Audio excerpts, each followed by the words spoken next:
with the long run aggregate supply curve.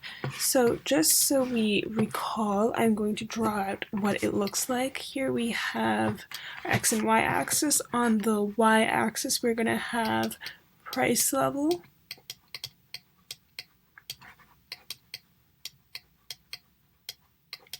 And on the x-axis, we're going to have real GDP, which I'm going to abbreviate as lowercase r, uppercase GDP. Okay, so I want us to recall that the long-run aggregate supply curve, which is the LRAS, is vertical.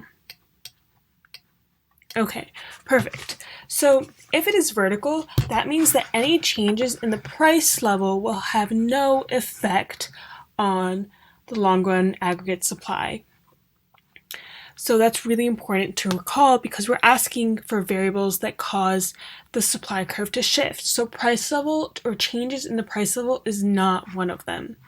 So some of the variables which affect the long-run aggregate supply are the number of workers,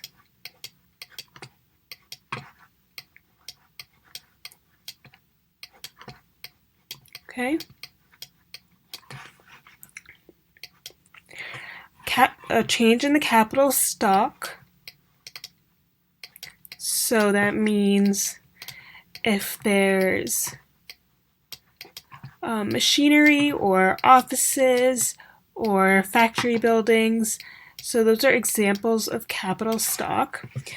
And then another variable which we need to know is available, whoops, there we go, available technology, which we are going to abbreviate as tech. Okay, cool. So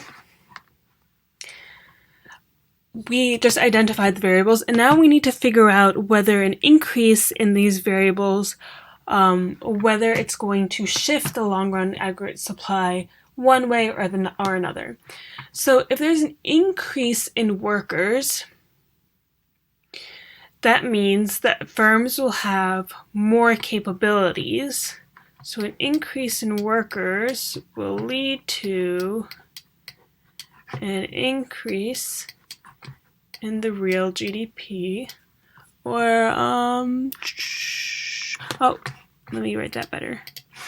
Will lead to an increase in the long-run aggregate supply, or by the plus sign I mean a rightward shift. All right, if that makes sense. So let me just recapitulate that. So an increase in the number of workers will lead to a rightward shift of the long-run aggregate supply curve, which will result in a higher real GDP. Cool. An increase in capital stock, which means, let's say, for example, a company or a business which has factories acquires another factory, so they have more capital stock. If they have more capital stock, they're going to have bigger or greater capabilities to produce more output, which will shift the long-run aggregate supply curve rightwards as well. So instead of rewriting all of that, I'm just going to do those little lines which mean the same as above. Cool. Available technology. Let's say businesses have 100 workers, 50 computers. If they acquire 50 new computers, so they have 100 workers and 100 computers, there's going to be automatically an increase in productivity. So the long-run aggregate supply curve will also shift rightwards with an increase in available technology, leading to a higher real GDP. So the question is done there, but I do want to highlight that if there was a decrease in any of these three variables, we would have a leftward shift in the long-run aggregate supply curve.